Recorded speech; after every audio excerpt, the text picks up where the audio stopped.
Hello friends, welcome to the class. നമ്മളിന്ന് 9th സ്റ്റാൻഡേർഡിൻ്റെ social സയൻസാണ് നോക്കാൻ പോകുന്നത്. നാഷണൽ ഇൻകം പാർട്ട് 2 ആണ്. നാഷണൽ ഇൻകം എന്ന് പറഞ്ഞാൽ എന്താ? ദേശീയ വരുമാനം. ദേശീയ വരുമാനം എന്താ? GDP എന്താ? NNP എന്താ? പെർ ക്യാപിറ്റ ഇൻകം എന്താണെന്നൊക്കെ പറഞ്ഞാണ് നമ്മൾ നിർത്തിയത്. പെർ ക്യാപിറ്റ ഇൻകം എന്ന് പറഞ്ഞാൽ എന്താ? ആളോഹരി വരുമാനം. ആളോഹരി വരുമാനം എന്ന് പറഞ്ഞാൽ എങ്ങനെയാണ് കാൽക്കുലേറ്റ് ചെയ്യുക? Per capita income is equal to national income by total population. അതായത് നമ്മളുടെ ദേശീയ വരുമാനത്തിനെ ടോട്ടൽ പോപ്പുലേഷൻ, നമ്മളുടെ ആൾക്കാരുടെ എണ്ണം കൊണ്ട് ഡിവൈഡ് ചെയ്താൽ കിട്ടുന്ന ആ എമൗണ്ടിനെയാണ് നമ്മൾ എന്ത് പറയുക? പെർ ക്യാപിറ്റ ഇൻകം എന്ന് പറയുക. ഓക്കെ, അപ്പോൾ ടോട്ടൽ ഇൻകത്തിനെ ടോട്ടൽ പോപ്പുലേഷനോട് ഡിവൈഡ് ചെയ്താൽ കിട്ടുന്ന ഇൻകമാണ് പെർ ക്യാപിറ്റ ഇൻകം. ഇനി how to calculate national income? ദേശീയ വരുമാനം എങ്ങനെയൊക്കെയാണ് കാൽക്കുലേറ്റ് ചെയ്യുന്നത്? പല മെത്തേഡ്സ് ഉണ്ട് കാൽക്കുലേറ്റ് ചെയ്യാനല്ലേ. അപ്പോൾ എങ്ങനെയൊക്കെയാണ് നോർമലി നാഷണൽ ഇൻകം കാൽക്കുലേറ്റ് ചെയ്യാറ് എന്നാണ് നമ്മൾ നോക്കുന്നത്. The economic condition of a country is calculated on the basis of national income. It is necessary to increase production for economic prosperity. When production increases, the rewards of factors for production like land, labor, capital and organization also increases.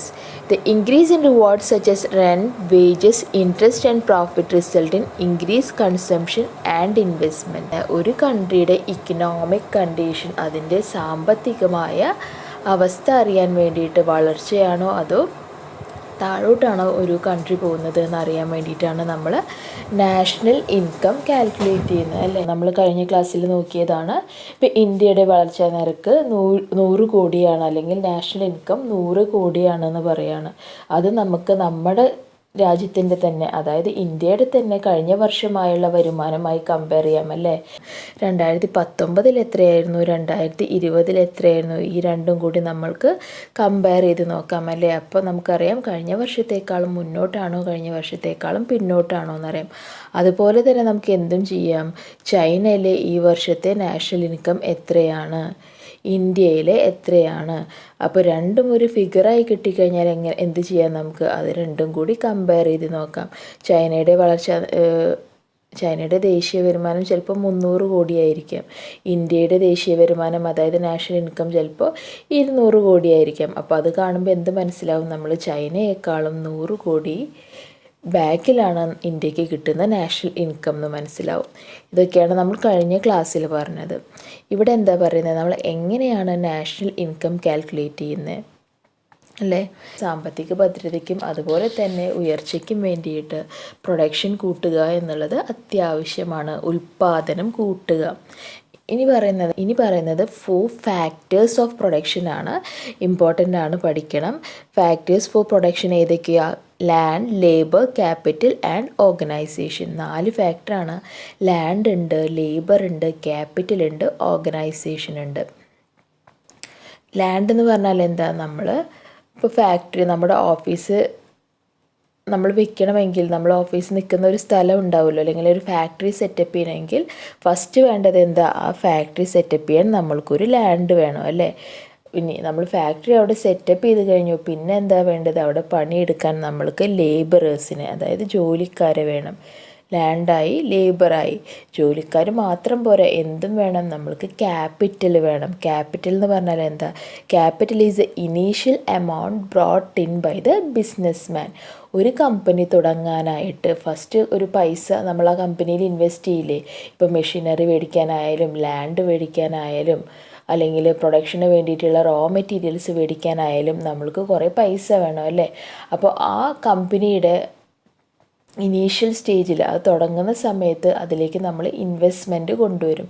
അതിനെയാണ് എന്ത് പറയുക? Capital എന്ന് പറയുക. Next പറയുന്നത് എന്താ? Organisation അല്ലേ. നമ്മുടെ കമ്പനീനെയാണ് പറയുന്നത്. പ്രൊഡക്ഷൻ ഇൻക്രീസസ്, പ്രൊഡക്ഷൻ കൂടുന്നതോടുകൂടി the rewards for factors of production, ഈ ഫാക്ടേഴ്സ് ഓഫ് പ്രൊഡക്ഷന് കിട്ടുന്ന റിവാർഡും അവർക്ക് കിട്ടുന്ന ഇൻകവും കൂടും അല്ലേ. പ്രൊഡക്ഷൻ കൂടുന്നതിനനുസരിച്ച് നമ്മുടെ ലേബറേഴ്സ്, നമ്മുടെ എംപ്ലോയീസ് ഇൻക്രിമെൻറ്റും കാര്യങ്ങളും ഒക്കെ ഉണ്ടാവും. അതുപോലെ തന്നെ ക്യാപിറ്റൽ നമ്മൾ ഇൻവെസ്റ്റ് ചെയ്ത എമൗണ്ടിന് നല്ല രീതിയിൽ റിട്ടേൺ കിട്ടും, അല്ലെ കമ്പനി നല്ല രീതിയിലാണ് പ്രവർത്തിക്കുന്നതെങ്കിൽ ആ ഇൻവെസ്റ്റ് ചെയ്ത ആൾക്ക് അതിനനുസരിച്ച് കമ്പനിയിൽ നിന്നും റിട്ടേൺസ് കിട്ടുന്നുണ്ടാവും. അങ്ങനെയുള്ള കാര്യങ്ങളാണ് ഇവിടെ പറയുന്നത്. The increase in rewards such as rent, wages, interest and profit result in increase consumption and investment. ലാൻഡിൽ നിന്ന് നമുക്ക് എന്ത് ഇൻകമാണ് കിട്ടുക? ലാൻഡിൽ നിന്ന് നമുക്ക് കിട്ടുന്ന ഇൻകമാണ് റെൻറ്റ്, അല്ലേ? വാടകയാണ് നമ്മൾക്ക് കിട്ടുക. നമ്മുടെ റിവാർഡ്സ് എന്തൊക്കെയാവാം? ഒന്നുകിൽ റെൻ്റ് ആവാം. ഇപ്പം നമ്മൾ സ്ഥലമൊക്കെ പാട്ടത്തിന് കൊടുത്തിട്ടുള്ളതാണ്, അല്ലെങ്കിൽ എന്താ പറയുക, കുറച്ച് കാലത്തിന് യൂസേജിന് കൊടുത്തിട്ടുള്ളതാണ് നമ്മുടെ ലാൻഡും ബിൽഡിങ്സും ഒക്കെ എങ്കിൽ നമ്മൾക്ക് അതിൽ നിന്ന് റെൻറ്റ് കിട്ടും. ലേബറേഴ്സിന് എന്താ കിട്ടുക? അവരുടെ വേജസ് കിട്ടും. ക്യാപിറ്റലിന് എന്താ കിട്ടുക? അതിൻ്റെ ഇൻട്രസ്റ്റ് കിട്ടും, അല്ലേ? നമ്മൾ ഇൻവെസ്റ്റ് ചെയ്ത എമൗണ്ടിന് നമുക്ക് നല്ല രീതിയിലുള്ള ഇൻട്രസ്റ്റ് കിട്ടും. ഓർഗനൈസേഷൻ എന്താ കിട്ടുക? ആ ബിസിനസ്സിന് എന്താ കിട്ടുക? അതിന് പ്രോഫിറ്റ് കിട്ടും, അല്ലേ? അപ്പോൾ അതാണ് പറയുന്നത്. 4 ഫാക്ടേഴ്സ് ഓഫ് പ്രൊഡക്ഷൻ ഉണ്ട്. ആ പ്രൊഡക്ഷൻ ഇൻക്രീസ് ചെയ്യുന്നതിനനുസരിച്ച് ഈ 4 ഫാക്ടേഴ്സ് ഓഫ് പ്രൊഡക്ഷന് കിട്ടുന്ന റിട്ടേൺസ് എന്ന് പറയുന്നതും കൂടിക്കൊണ്ടിരിക്കും. അപ്പോൾ 4 ഫാക്ടേഴ്സ് ഓഫ് പ്രൊഡക്ഷൻ എന്താണെന്ന് പഠിക്കണം. Land, labour, capital and organisation. The increase in rewards results in increase consumption and investment. ഇങ്ങനെയുള്ള റിവാർഡ്സുകൾ കൂടും. റെൻറ്റ് കിട്ടുന്നത് ഒരു വ്യക്തിക്കായിരിക്കും, വേജസ് കിട്ടുന്നത് വേറൊരു വ്യക്തിക്കായിരിക്കും. അതുപോലെ തന്നെ ക്യാപിറ്റൽ ഇൻവെസ്റ്റ് ചെയ്യുമ്പോൾ ആ കിട്ടുന്ന ഇൻട്രസ്റ്റ് കിട്ടുന്നത് മറ്റൊരു വ്യക്തിക്കായിരിക്കും. അപ്പോൾ അവസാനം എന്താ ഉണ്ടാവുന്നത്? ഈ പ്രൊഡക്ഷൻ കൂടുന്നതിനനുസരിച്ച് റിട്ടേൺസ് കൂടുന്നുണ്ട്. റിട്ടേൺസ് കൂടുന്നതിനനുസരിച്ച് എന്തും കൂടും? നമ്മളുടെ കൺസംഷനും ഇൻവെസ്റ്റ്മെൻറ്റും കൂടും.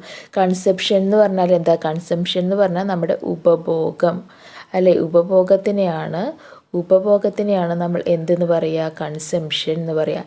ഇൻവെസ്റ്റ്മെൻറ്റ് എന്ന് പറഞ്ഞാൽ അറിയാം നിങ്ങൾക്ക്, അല്ലേ? നമ്മുടെ നിക്ഷേപത്തിനെയാണ് ഇൻവെസ്റ്റ്മെൻറ്റ് എന്ന് പറയുക. എന്തിനെയാണ് പറയുക? നമ്മളുടെ നിക്ഷേപത്തിനെയാണ് ഇൻവെസ്റ്റ്മെൻറ്റ് എന്ന് പറയുക. ഈ സൈഡിൽ കൊടുത്തിട്ടുള്ള പിക്ചർ നോക്കൂ. പ്രൊഡക്ഷൻ ഇൻക്രീസ് ചെയ്യുന്നു, നമ്മുടെ ഉൽപ്പാദനം കൂടുന്നു.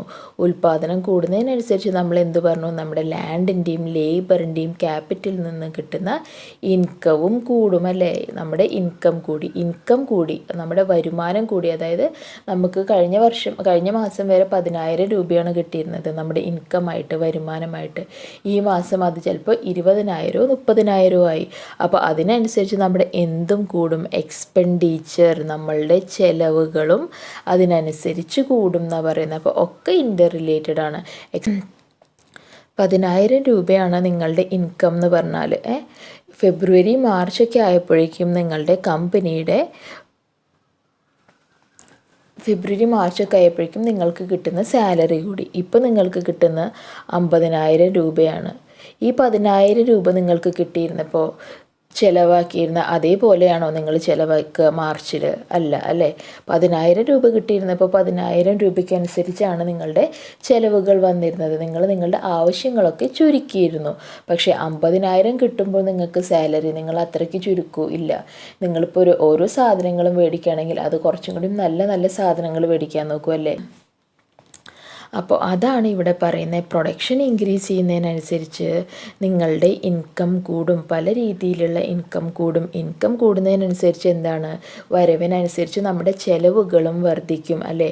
അപ്പോൾ എക്സ്പെൻഡിച്ചറും ഇൻക്രീസ് ചെയ്യും. എക്സ്പെൻഡിച്ചർ ഇൻക്രീസ് ചെയ്യുമ്പോൾ നമ്മൾ എന്താ ചെയ്യുക? നമ്മൾ കൂടുതൽ എങ്ങനെ എക്സ്പെൻഡിച്ചർ ഇൻക്രീസ് ആവുക? നമ്മൾ കൂടുതൽ സാധനങ്ങൾ മേടിക്കുന്നു, അല്ലേ?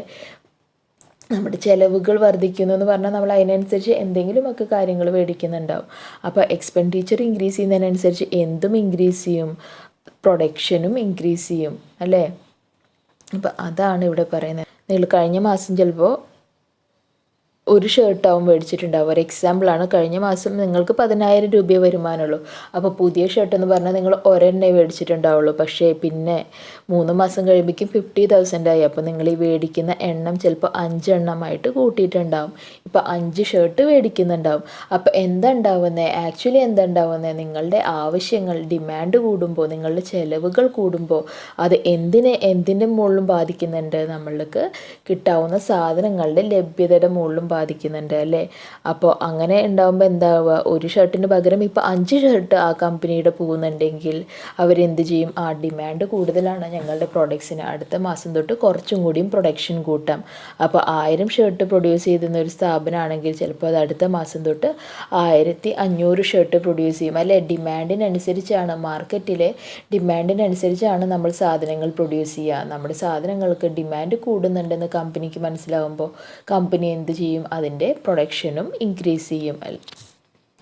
അതാണ് ഇവിടെ പറയുന്നത്. 3 മെത്തേഡാണ് നാഷണൽ ഇൻകം കാൽക്കുലേറ്റ് ചെയ്യാൻ പറയുന്നത്. പ്രോഡക്റ്റ് മെത്തേഡ് ഉണ്ട്, ഇൻകം മെത്തേഡ് ഉണ്ട്, എക്സ്പെൻഡിച്ചർ മെത്തേഡ് ഉണ്ട്. പറയുന്നുണ്ട് പ്രൊഡക്ഷനും ഇൻകവും എക്സ്പെൻഡിച്ചറും ഇൻ്റർ റിലേറ്റഡ് ആണ്, കെട്ടിപ്പിണഞ്ഞ് കിടക്കുന്നതാണ് എന്നൊക്കെ പറയില്ലേ. അപ്പോൾ അതാണ് ഇവിടെ കാണിച്ചിരിക്കുന്നത്. പ്രൊഡക്ഷൻ, ഇൻകം, എക്സ്പെൻഡിച്ചർ നമ്മൾ ആ ഡയഗ്രാമിൽ കാണിച്ചില്ലേ. ഒന്ന് കൂടുകയാണെങ്കിൽ, പ്രൊഡക്ഷൻ കൂടുകയാണെങ്കിൽ ഇൻകമും കൂടും, എക്സ്പെൻഡിച്ചറും കൂടും. പ്രൊഡക്ഷൻ കുറയുമ്പോൾ ഇൻകവും കുറയും, എക്സ്പെൻഡിച്ചറും കുറയും. അതിനെയാണ് ഇൻ്റർ റിലേഷൻ എന്ന് പറയാം. അപ്പോൾ നമുക്ക് ഫസ്റ്റ് പ്രോഡക്റ്റ് മെത്തേഡ് എന്താണെന്ന് നോക്കാം. Under the product method the national income is calculated by adding up the money value of goods and services produced by primary, secondary and tertiary sectors. It is useful for assessing the contribution of each of these sectors towards the national income. It is also used to analyze which sector contributes to the most to the national income. അപ്പോൾ ഇനി എന്താ പറയുന്നത്, product മെത്തേഡിൽ national income calculate ചെയ്യുന്നത് എങ്ങനെയാണ്, നമ്മുടെ goods and സർവീസസിൻ്റെ money value add up ചെയ്യുമ്പോഴാണ്. ഗുഡ്സ് ആൻഡ് സർവീസസ് ഏതൊക്കെ സെക്ടേഴ്സിൻ്റെയാണ്, പ്രൈമറി സെക്ടർ എന്ന് പറഞ്ഞാൽ അഗ്രികൾച്ചർ ആവാം, സെക്കൻഡറി സെക്ടർ എന്ന് പറഞ്ഞാൽ നമ്മളുടെ ഇൻഡസ്ട്രിയൽ സെക്ടറിൽ നിന്ന് കിട്ടുന്ന വരുമാനമാണ്. ടേർഷ്യറി സെക്ടർ എന്ന് പറഞ്ഞാൽ സർവീസ് സെക്ടറാണ്. നമ്മൾ 3 സെക്ടേഴ്സ് ഓൾറെഡി ആദ്യം പഠിച്ചിരുന്നു, agriculture sector, industrial sector and service sector. അപ്പം ഈ 3 സെക്ഷനിൽ നിന്നും കിട്ടുന്ന വരുമാനം കൂടി കൂട്ടുമ്പോഴാണ് അത് നാഷണൽ ഇൻകം കിട്ടുന്നത് പ്രോഡക്റ്റ് മെത്തേഡിൽ. എന്തിനാണ്, it is useful for assessing the contribution of each of these sectors towards national income. അഗ്രികൾച്ചറിൽ നിന്ന് നമ്മൾക്ക് എത്ര വരുമാനം കിട്ടി, ഇൻഡസ്ട്രിയൽ സെക്ടറിൽ നിന്ന് എത്ര വരുമാനം കിട്ടി, സർവീസ് സെക്ടറിൽ നിന്ന് എത്ര വരുമാനം കിട്ടി, ഇത് 3 കൂടി കൂട്ടുമ്പോഴാണ്, അല്ലെങ്കിൽ 3ൻ്റെയും money value of goods and services കൂട്ടുമ്പോഴാണ് നമ്മൾക്ക് എന്ത് കിട്ടുക, നമ്മളുടെ പ്രോഡക്റ്റ് മെത്തേഡിലെ ഇൻകം കിട്ടുക.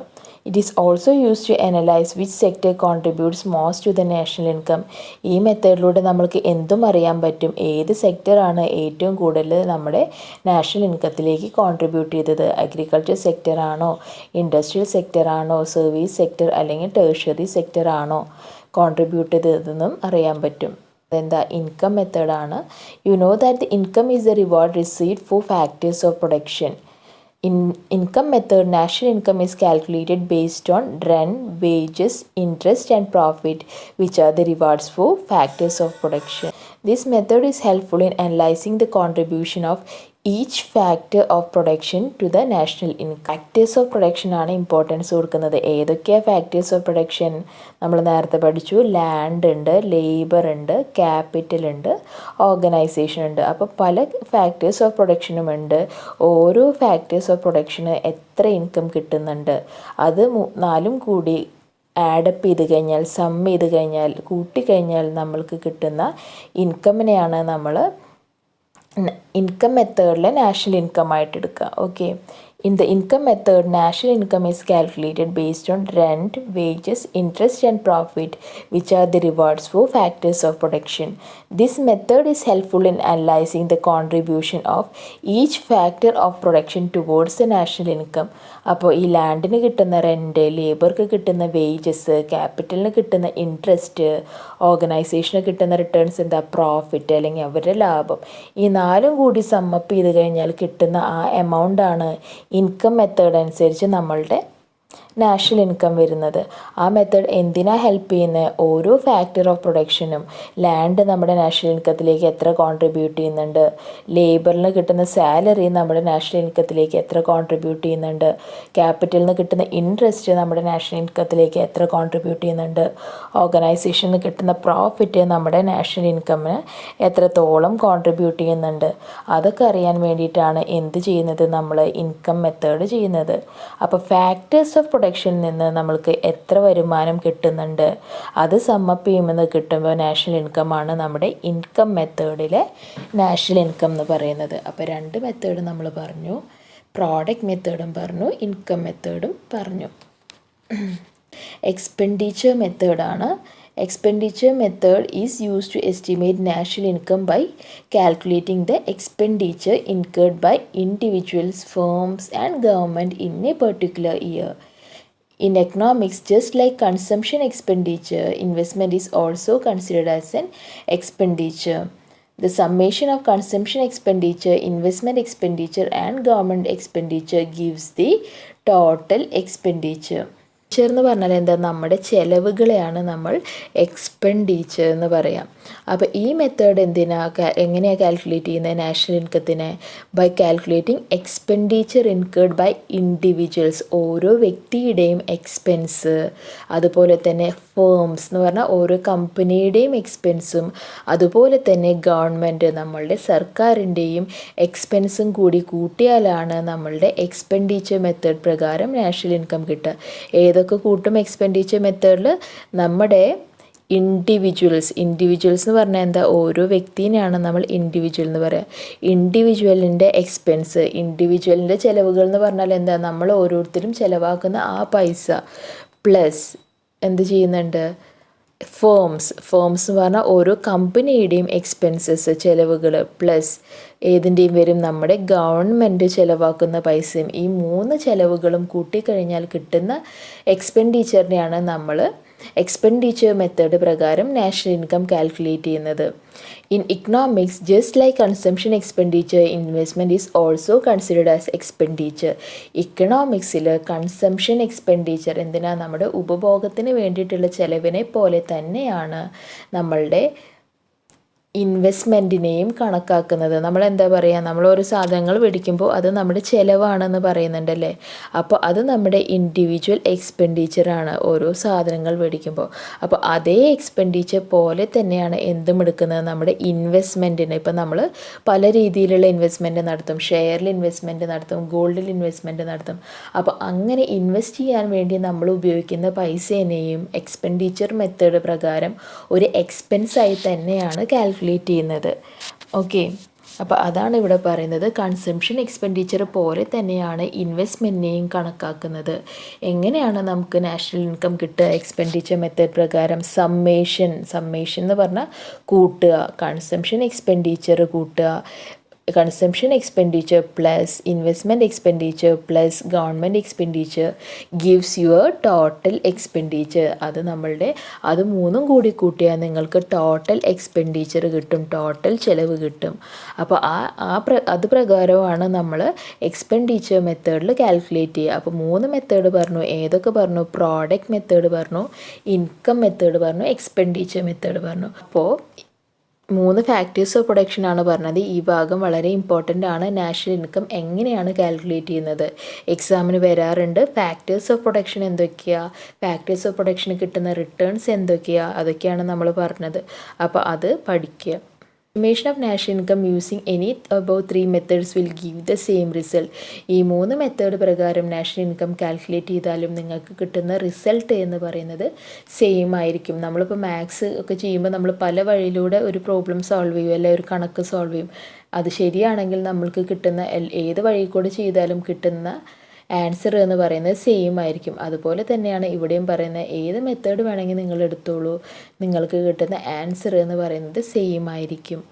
ഇനി എന്താ പറയുന്നത്, difficulties in calculating national income of India. നമ്മുടെ നാഷണൽ ഇൻകം കാൽക്കുലേറ്റ് ചെയ്യുമ്പോൾ ഫേസ് ചെയ്യുന്ന ബുദ്ധിമുട്ടുകൾ എന്തൊക്കെയാണെന്നാണ് പറയുന്നത്. CSO ആണ്. CSO എന്ന് പറഞ്ഞാൽ സെൻട്രൽ സ്റ്റാറ്റിസ്റ്റിക്കൽ ഓഫീസിനെയാണ് CSO എന്ന് പറയുക.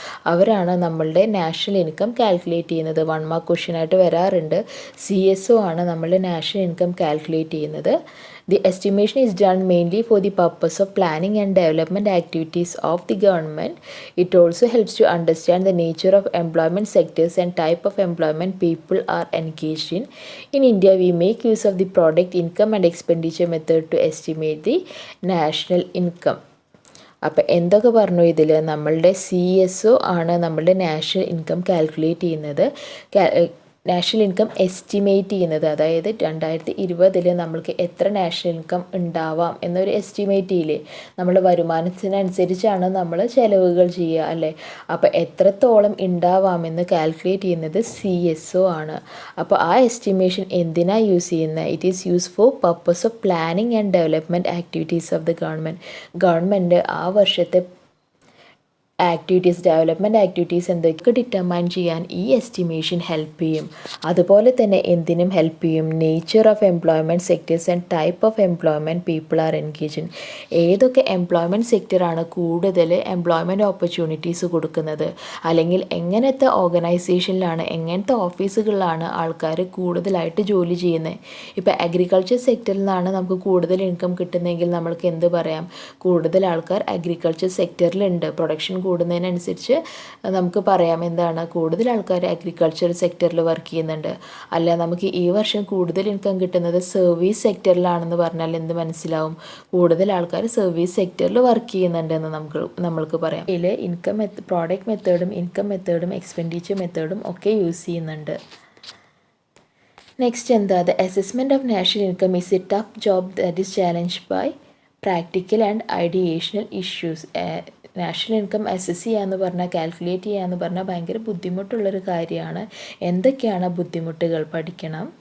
Lack of reliable statistical data creates difficulty in estimating national income. Reliable ആയിട്ടുള്ള സ്റ്റാറ്റിസ്റ്റിക്കൽ ഡാറ്റ എന്ന് പറഞ്ഞാൽ വിശ്വസനീയമായ സ്റ്റാറ്റിസ്റ്റിക്കൽ ഡാറ്റയുടെ കുറവുകൾ. സ്റ്റാറ്റിസ്റ്റിക്കൽ ഡാറ്റ എന്ന് പറഞ്ഞാൽ സ്ഥിതി വിവരണ കണക്കിനെയാണ് സ്റ്റാറ്റിസ്റ്റിക്കൽ ഡാറ്റ എന്ന് പറയാം.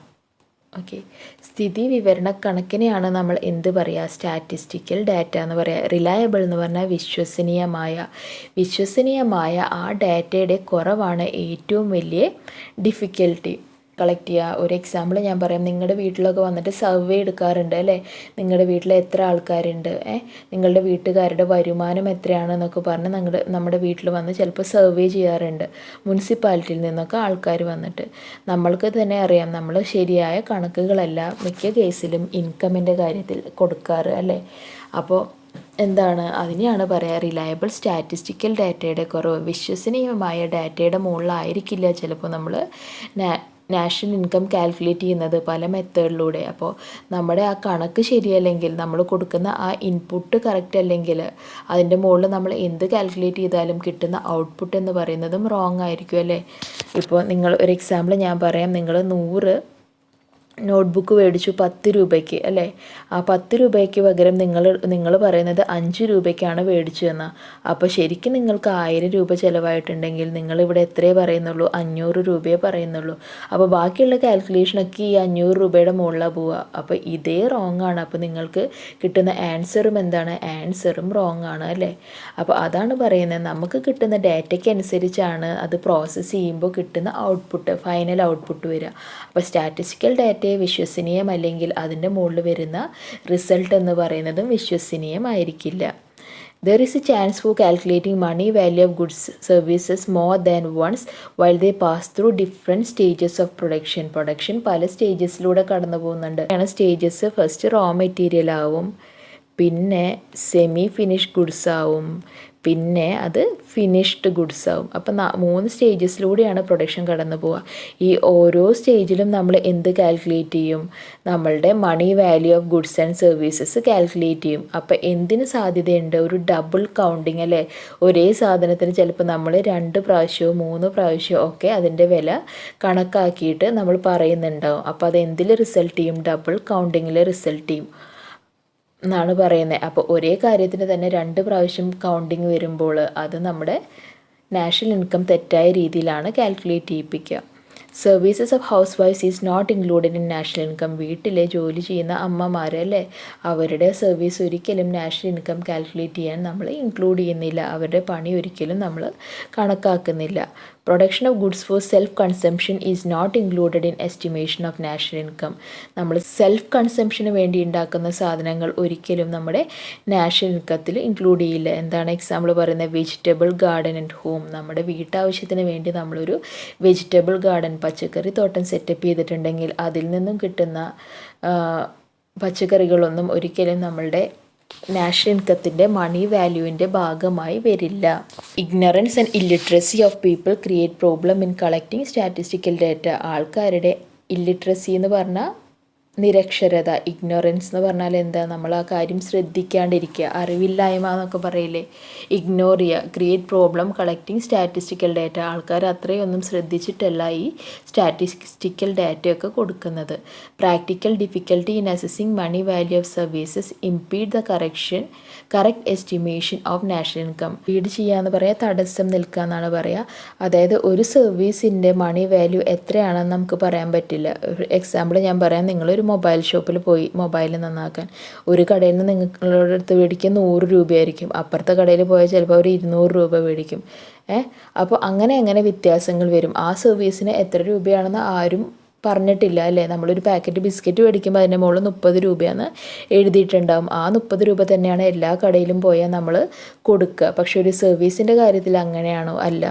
നമ്മൾ ഇപ്പോൾ ഒരു മൊബൈൽ റിപ്പയറിന് പോയാലും നമ്മുടെ വീട്ടിൽ എന്തെങ്കിലും റിപ്പയറിന് ആൾക്കാർ വന്നാലും ചിലർ 100 രൂപ മേടിച്ചിട്ട് പോകും, ചിലർ ചിലപ്പോൾ അതേ കാര്യത്തിന് 500 രൂപയും മേടിച്ചിട്ട് പോകും. അവർ എത്ര പറഞ്ഞാലും നമ്മൾ കൊടുക്കും. കാരണം അതിന് ഇത്രയാണ് പൈസ എന്ന് ഡിറ്റർമൈൻ ചെയ്ത് വെച്ചിട്ടില്ല. നമുക്ക് പറയാൻ പറ്റില്ല ഒരു സർവീസിന് ഇത്ര പൈസയാണ് കൊടുക്കുന്നതെന്ന് പറയാൻ പറ്റില്ല. അപ്പം ഇതാണ് നമ്മുടെ പിന്നെ ഒന്നും കൂടി പറയുന്നുണ്ട്, consumers seldom maintain records of expenditure incurred by them. നമ്മൾ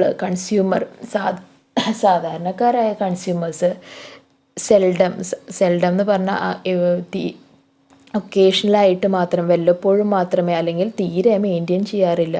നമ്മൾ എങ്ങനെയൊക്കെയാണ് നമ്മുടെ പൈസ ചിലവായി പോയത് എന്നുള്ളൊരു റെക്കോർഡൊന്നും നമ്മുടെ സാധാരണക്കാരായ ജനങ്ങളുടെ കയ്യിൽ ഉണ്ടാവാറില്ല.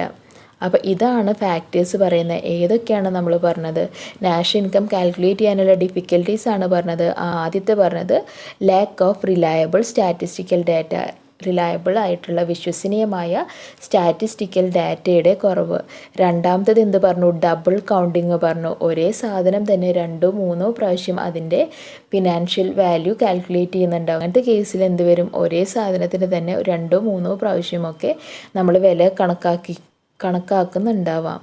പിന്നെ എന്താ പറഞ്ഞാൽ സർവീസ് ഓഫ് ഹൗസ് വൈഫ്, നമ്മുടെ അമ്മമാരുടെ ജോലി ചെയ്യുന്ന കാര്യങ്ങളൊന്നും നമ്മൾ ഈ നാഷണൽ ഇൻകത്തിൽ കാൽക്കുലേറ്റ് ചെയ്യുന്നില്ല. വീട്ടുജോലി മുഴുവൻ അവരാണ് ചെയ്യുന്നത്, പക്ഷേ അതൊരിക്കലും നാഷണൽ ഇൻകത്തിൻ്റെ ഭാഗമാവുന്നില്ല. നെക്സ്റ്റ് എന്താ പറഞ്ഞത്? Production of goods for self consumption. നമ്മളുടെ വീട്ടിലൊരു പച്ചക്കറി തോട്ടമുണ്ട് അല്ലെങ്കിൽ എന്തെങ്കിലുമൊക്കെ ഉണ്ട്, അപ്പോൾ അതിൽ നിന്ന് നമുക്ക് കിട്ടുന്ന കാര്യങ്ങളൊന്നും നമ്മൾ നാഷണൽ ഇൻകത്തിൽ എസ്റ്റിമേഷന് എടുക്കുന്നില്ല. Ignorance and illiteracy of people, ആൾക്കാരുടെ അറിവില്ലായ്മയും അതുപോലെ തന്നെ അതിനെക്കുറിച്ചുള്ള ഇല്ലിറ്ററസി, നിരക്ഷരതയും ഒക്കെ ഇതിന് ഇഷ്യൂസ് ക്രിയേറ്റ് ചെയ്യുന്നുണ്ട്. Practical difficulty in assessing money value of സർവീസസിൻ്റെ മണി വാല്യൂ എത്രയാണെന്ന് നമുക്ക് കറക്റ്റായിട്ട് പറയാൻ പറ്റില്ല, അതും ഒരു ഇഷ്യൂ ആണ്. ലാസ്റ്റ് വൺ എന്താ പറഞ്ഞത്? Consumers seldom maintain record of expenditure. അവരുടെ എക്സ്പെൻസ് എത്രയാണെന്നുള്ള റെക്കോർഡ്സ് ഒന്നും അവരുടെ കയ്യിൽ ഉണ്ടാവില്ല. ഇനി എന്താ ഈ പറയുന്നത്? Sectoral contribution to India's national ഇൻകമാണ്. ഓരോ സെക്ടറും എത്രത്തോളം കോൺട്രിബ്യൂട്ട് ചെയ്യുന്നുണ്ട്. Sum of income receive from primary, secondary and tertiary sector constitutes a national income of a country. The table below provides information share of these sectors to the GDP of India. 2015-16 primary സെക്ടറിൽ നിന്ന് നമുക്ക് കിട്ടിയ income എത്രയാണ്, 2016-17 എത്രയാണ്, 17-18 എത്രയാണ്, 15-16 20, 16-17 20, അങ്ങനെ കൊടുത്തിട്ടുണ്ട് അല്ലേ. പ്രൈമറി സെക്ടറിൽ എത്രയാണ്, സെക്കൻഡറി സെക്ടറിൽ എത്രയാണ്, ടെർഷ്യറി സെക്ടറിൽ എത്രയാണ്. ഓരോ കോളം നോക്കിക്കഴിഞ്ഞാൽ നിങ്ങൾക്കറിയാം കൂടുകയാണോ കുറയാണോ എന്നറിയാം. പ്രൈമറി സെക്ടറിൽ നോക്കുമ്പോൾ ഫസ്റ്റ് 20 ആണ്, സെക്കൻഡ് 20 ആണ്, 17-18 ആയപ്പോഴേക്കും കുറഞ്ഞത് 19 സെക്കൻഡറി സെക്ടറിൽ ആദ്യം 27 ആണ്, പിന്നെ അത് കുറഞ്ഞ് 26 പിന്നെയും അത് കുറഞ്ഞു. ടെർഷ്യറി സെക്ടർ ഫസ്റ്റ് 52 ആണ്, പിന്നെയും 52 ആണ്, പിന്നെ അത് 53 ആയി. അപ്പോൾ ഓരോ സെക്ടറിലെയും നാഷണൽ ഇൻകം നമുക്ക് കമ്പയർ ചെയ്യാനൊക്കെ നമ്മളെ ഹെൽപ്പ് ചെയ്യുന്നുണ്ട്. കുറച്ച് ക്വസ്റ്റ്യൻ ചോദിച്ചിട്ടുണ്ട്. Which sector has made the highest contribution to India's GDP in 2015-16? 15-16 ഏറ്റവും കൂടുതൽ GDP ആരാണ് കോൺട്രിബ്യൂട്ട് ചെയ്തിട്ടുള്ളത്? 15-16 ഏതാ വന്നത്? ഏറ്റവും കൂടുതൽ 52.3 48 ആണ്. ഇതല്ലേ 15-16 കോളം. അപ്പോൾ 52.48, അതായത് ടേർഷ്യറി സെക്ടറാണ് കോൺട്രിബ്യൂട്ട് ചെയ്തിട്ടുള്ളത്. What is the contribution of same sector in 17-18? ഈ സെയിം സെക്ടർ 17-18 എത്ര കോൺട്രിബ്യൂട്ട് ചെയ്തു? 53.85 കോൺട്രിബ്യൂട്ട് ചെയ്തു. Which sector has contributed least to national income in 16-17? 16-17 ഏറ്റവും കുറവ് ആരാണ് കൊടുത്തിട്ടുള്ളത്? ഏറ്റവും കുറവ് ഏതാ? 20.35 ആണ് 16-17 ഏറ്റവും കുറവ്. അത് വന്നിട്ടുള്ളത് പ്രൈമറി സെക്ടറിൽ നിന്നാണ്. 17-18 അതുപോലെ ഏറ്റവും കുറവ് ആരാണ് കോൺട്രിബ്യൂട്ട് ചെയ്തത്? 17-18 19.56, അതായത് പ്രൈമറി സെക്ടർ തന്നെയാണ് ഏറ്റവും കുറവായിട്ട് കോൺട്രിബ്യൂട്ട് ചെയ്തിട്ടുള്ളത്. പ്രൈമറി സെക്ടർ എന്ന് പറഞ്ഞാൽ ഏതാ? നമ്മുടെ അഗ്രികൾച്ചർ സെക്ടറാണ്. അപ്പോൾ അത് നോക്കിയിട്ട് നിങ്ങൾ ആൻസേഴ്സ് കാണിക്കുക. What other information can be drawn from the table? ഈ ടേബിളിൽ നിന്നും നിങ്ങൾക്ക് കിട്ടുന്ന വേറെ ഇൻഫോർമേഷൻ എന്തൊക്കെയാണ്? The recent trends in contribution towards various sectors of India is shown as an increase in growth of service sector. The secondary and tertiary sector have come to contribute more to national income than primary sector. It is clear from the above table how much growth has taken place in tertiary sector when compared to others 3 sectors. എന്താ പറയുന്നത്? നമ്മളുടെ recent trends, ഇപ്പോഴുള്ള ട്രെൻഡാണ് കാണിക്കുന്നത്. National ഇൻകത്തിലേക്ക് ഏത് സെക്ടറാണ് ഏറ്റവും കൂടുതൽ contribute ചെയ്യുന്നത് എന്നുള്ളത് ടേബിൾ നോക്കിക്കഴിഞ്ഞാൽ അറിയാം. ടേർഷ്യറി സെക്ടറിൽ 15-16 52ആണ്, 16-17 52ആണ്, 17-18 ആകുമ്പോഴേക്കും അത് 53ആയി. ഈ പ്രൈമറി സെക്ടറിനേക്കാളും സെക്കൻഡറി സെക്ടറിനേക്കാളും നോക്കിക്കഴിഞ്ഞാൽ ഏതാണ്ട് ഇരട്ടി അല്ലേ, ഡബിൾ നമ്മുടെ ടേർഷ്യറി സെക്ടർ, അതായത് സർവീസ് സെക്ടർ കോൺട്രിബ്യൂട്ട് ചെയ്യുന്നുണ്ട്. അപ്പോൾ നമുക്ക് ഏറ്റവും കൂടുതൽ ഇൻകം എവിടെ നിന്നാണ് കിട്ടുന്നത്? നമ്മുടെ സർവീസ് സെക്ടറിലാണെന്ന് നമ്മൾക്ക് മനസ്സിലാക്കാം. As a part of development, the rise in establishment of education institution and hospital along with advancement in banking, insurance and telecommunication have helped the growth of tertiary sector. ഏതൊക്കെ service സെക്ടറിൽ വരിക? നമ്മുടെ education institution, നമ്മുടെ schools, colleges, അതുപോലെ hospitals, banks, insurance, telecommunication companies, നമ്മുടെ Airtel, വോഡാഫോണൊക്കെ ഇല്ലേ, അതൊക്കെയാണ് ഈ സർവീസ് സെക്ടറിൽ വരിക. ഈ എക്കണോമിക് ഗ്രോത്തിനനുസരിച്ച് ആൾക്കാർ കൂടുതലും ഈ ട്രാൻസ്പോർട്ടിലും ടൂറിസത്തിലും ഒക്കെ പാർട്ടിസിപ്പേറ്റ് ചെയ്യുന്നുണ്ട്. Development of knowledge based industries also helped in the growth of tertiary sector. ഈ KPOകൾ, നോളജ് പ്രോസസ് ഔട്ട്സോഴ്സിങ് അല്ലെങ്കിൽ അങ്ങനത്തെ ഇൻഡസ്ട്രീസൊക്കെ നമ്മുടെ ടേർഷ്യറി സെക്ടർ, സർവീസ് സെക്ടറിൻ്റെ ഗ്രോത്തിന് ഹെൽപ്പ് ചെയ്യുന്നുണ്ട്. ഗ്രോത്ത് ഓഫ് നോളജ് സെക്ടർ പറയുന്നുണ്ട്. അതിൽ നമുക്ക് പഠിക്കാനുള്ളത് മോഡേൺ ടെക്നോളജിയിൽ പഠിക്കാനുള്ള ICT എന്താണ്? Information and communication technology. Today, modern technology and information and communication possibilities have grown and developed into knowledge economy. Education, innovation, and information and communication technology form the basis of knowledge economy. In knowledge economy, production and consumption of intellectual capital take place. Growth of knowledge സെക്ടറിൽ നമുക്ക് പഠിക്കാനുള്ളത് ICT എന്താണെന്നാണ്. Growth of knowledge സെക്ടറിൽ ഇത്രേ പറയുന്നുള്ളൂ. നമ്മുടെ ടെക്നോളജിയും നമ്മുടെ എഡ്യൂക്കേഷനും ഒക്കെ ഇൻക്രീസ് ചെയ്യുന്നതിനനുസരിച്ച് ഇന്നോവേഷൻ എന്ന് പറഞ്ഞാൽ പുതിയ പുതിയ കാര്യങ്ങൾ കണ്ടുപിടിക്കുക. ഇന്നോവേറ്റീവ് ഐഡിയാസ് എന്ന് പറഞ്ഞാൽ പുതിയ പുതിയ കാര്യങ്ങൾ കണ്ടുപിടിക്കുക. ഇപ്പോൾ നമ്മൾ പറയുന്നുണ്ട് പച്ചിലയിൽ നിന്നും പെട്രോൾ ഉണ്ടാക്കാൻ പറ്റുന്നുണ്ട്, അത് പുതിയൊരു ഐഡിയ ആയിരുന്നു. അപ്പോൾ അങ്ങനത്തെ ഐഡിയാസിനൊക്കെയാണ് നമ്മൾ ഇന്നോവേഷൻ എന്ന് പറയുക.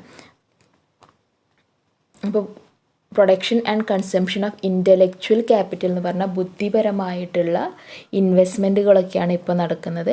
Intellectual capital is an invisible asset. It is A collective knowledge of all the people or enterprise in the country. Intellectual capital എന്ന് പറഞ്ഞാൽ ഇൻവിസിബിൾ ആയിട്ടുള്ളൊരു അസെറ്റാണ്. അതായത് അസെറ്റ് എന്ന് പറഞ്ഞാൽ എന്താ? നമ്മൾ സമ്പാദ്യമാണ്. ഇൻ്റലക്ച്വൽ ക്യാപിറ്റൽ എന്ന് പറഞ്ഞാൽ ബുദ്ധിപരമായിട്ടുള്ള ക്യാപിറ്റൽ എന്നൊക്കെ പറയില്ലേ, ബുദ്ധിപരമായിട്ടുള്ള മൂലധനത്തിനെയാണ് നമ്മൾ എന്ത് പറയുക? ക്യാപിറ്റൽ എന്ന് പറയുക.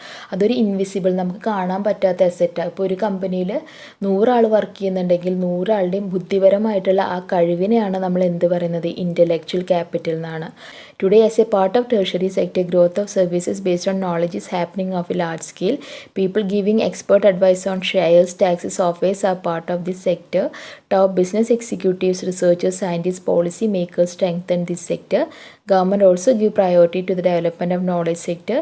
Initiative of government like Info Park and Techno Park are example. ഈ നോളജ് സെക്ടറിൻ്റെ വികസനത്തിന് എക്സാമ്പിളാണ് എന്ത്? ഇൻഫോ പാർക്കും ടെക്നോ പാർക്കും പോലെയുള്ള കാര്യങ്ങൾ അല്ലേ. അവിടെ എന്താ ചെയ്യുന്നത്? പല അമേരിക്കൻ കമ്പനീസും പല കമ്പനീസിൻ്റെയും ഒരു കമ്പനി നമ്മൾ ഇന്ത്യയിൽ സെറ്റപ്പ് ചെയ്യുന്നുണ്ട്. അവിടെ ജോലി ചെയ്യുന്ന ആൾക്കാർ ആർക്ക് വേണ്ടിയിട്ടാണ് സർവീസ് പ്രൊവൈഡ് ചെയ്യുന്നത്? പുറത്തുള്ള അമേരിക്കൻ കമ്പനീസിന് വേണ്ടിയിട്ടാണ് കൂടുതലുമായി സർവീസ് പ്രൊവൈഡ് ചെയ്യുന്നത്. അപ്പോൾ അങ്ങനത്തെ കമ്പനീസ് എന്തിനെയാണ് യൂട്ടിലൈസ് ചെയ്യുന്നത്? നമ്മുടെ നാട്ടിലെ, നമ്മുടെ ഇന്ത്യയിലുള്ള ആൾക്കാരുടെ ബുദ്ധിപരമായ കഴിവിനെയാണ് അവർ യൂട്ടിലൈസ് ചെയ്യുന്നത്. നമ്മുടെ ബുദ്ധിപരമായ കഴിവുകളും അതിന് മെയിനായിട്ടുള്ളൊരു റീസൺ ആണെന്ന് പറയുന്നുണ്ട്.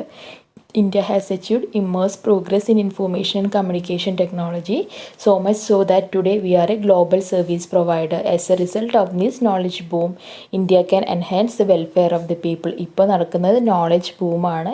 ഇന്ത്യക്ക് ഇങ്ങനെ ബുദ്ധിപരമായ കഴിവുകൾ കൂടുതലായതുകൊണ്ട് തന്നെ നമ്മളിപ്പോൾ ഒരു ഗ്ലോബൽ സർവീസ് പ്രൊവൈഡറായി മാറിയിട്ടുണ്ട്. ഗ്ലോബൽ സർവീസ് പ്രൊവൈഡർ എന്ന് പറഞ്ഞാൽ പല രാജ്യങ്ങളിലേക്കും നമ്മളിങ്ങനെ സർവീസുകൾ ചെയ്തു കൊടുക്കുന്നുണ്ട് എന്നാണ് പറയുന്നത്. കുറച്ച് ഫേവറബിൾ ഫാക്ടേഴ്സ് പറഞ്ഞിട്ടുണ്ട് ഈ സെക്ടറിനെ. Human resource including technical experts who are well versed in English language. ഇംഗ്ലീഷിൽ പ്രാവീണ്യമുള്ള നമ്മുടെ ഹ്യൂമൻ റിസോഴ്സസ്, അതായത് നമ്മുടെ മാനവശേഷി. വൈഡ് ഡൊമസ്റ്റിക് മാർക്കറ്റിൻ്റെ, അതായത് ഇന്ത്യയിൽ ഡൊമസ്റ്റിക് മാർക്കറ്റ് എന്ന് പറഞ്ഞാൽ എന്താ? ഇന്ത്യയിലുള്ള മാർക്കറ്റിനെയാണ് നമ്മൾ ഡൊമസ്റ്റിക് മാർക്കറ്റ് എന്ന് പറയുക. വൈഡായിട്ടുള്ള domestic market. Strong private sector. നമ്മുടെ പ്രൈവറ്റ് സെക്ടർ എന്ന് പറഞ്ഞാൽ എന്താ? സ്വകാര്യ സ്ഥാപനങ്ങളുടെ സ്ട്രെങ്ത്ത്.